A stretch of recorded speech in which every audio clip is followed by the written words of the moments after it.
What is operant conditioning? Well, it's defined as a type of learning in which behavior is strengthened if followed by a reinforcer, or diminished if followed by a punisher.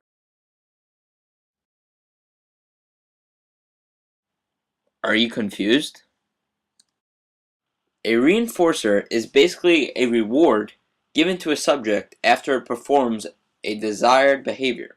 For example, if your dog was to do a trick that you wanted to do again, you'd give it a treat after performing the trick.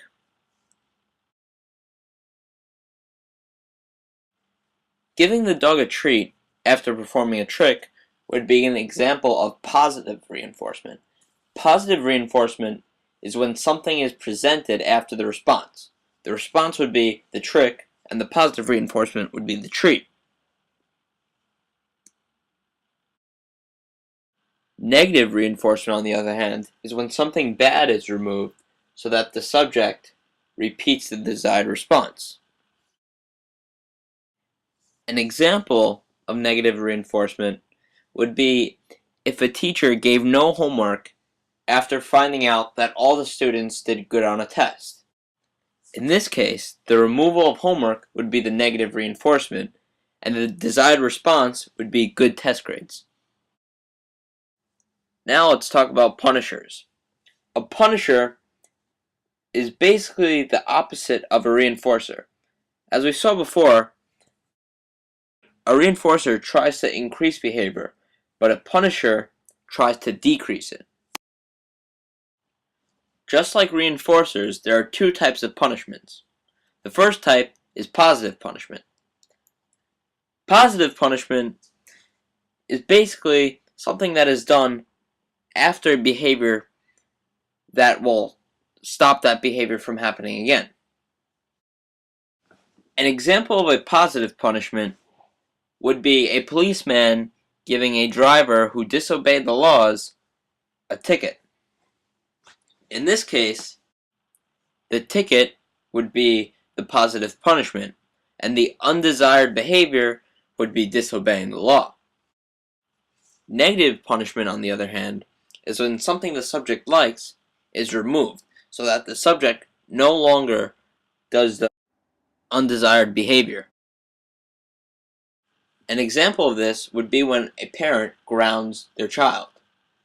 By grounding their child, the parent takes away the child's opportunity to go out with friends, which is what they want to do.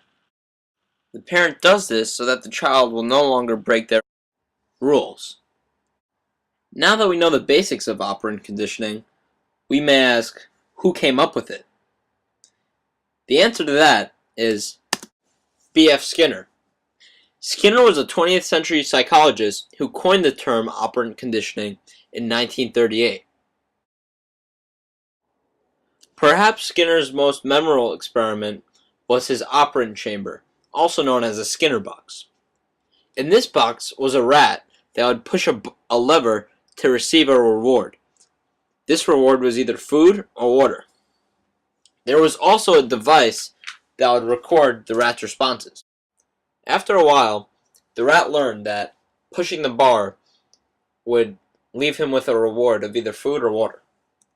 This is a perfect example of operant conditioning.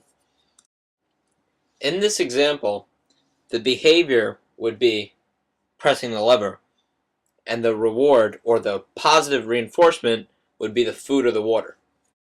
Now let's see how operant conditioning can be used in my life.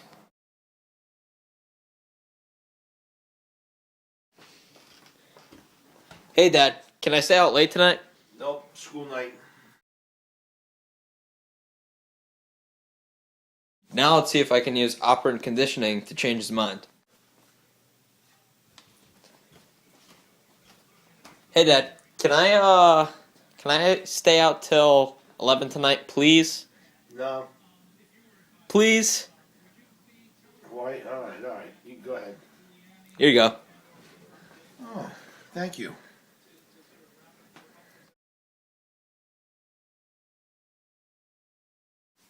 Well, that worked the first time. Let's see if I can do that again. Hey Dad, tomorrow can I stay out till 11? All right. Here you go. Oh, another brownie.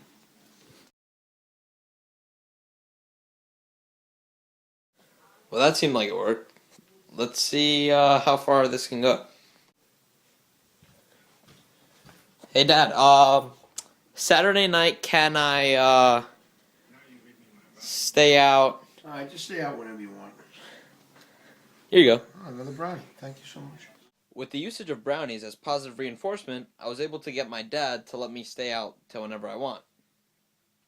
Just like B.F. Skinner said, operant conditioning really does work.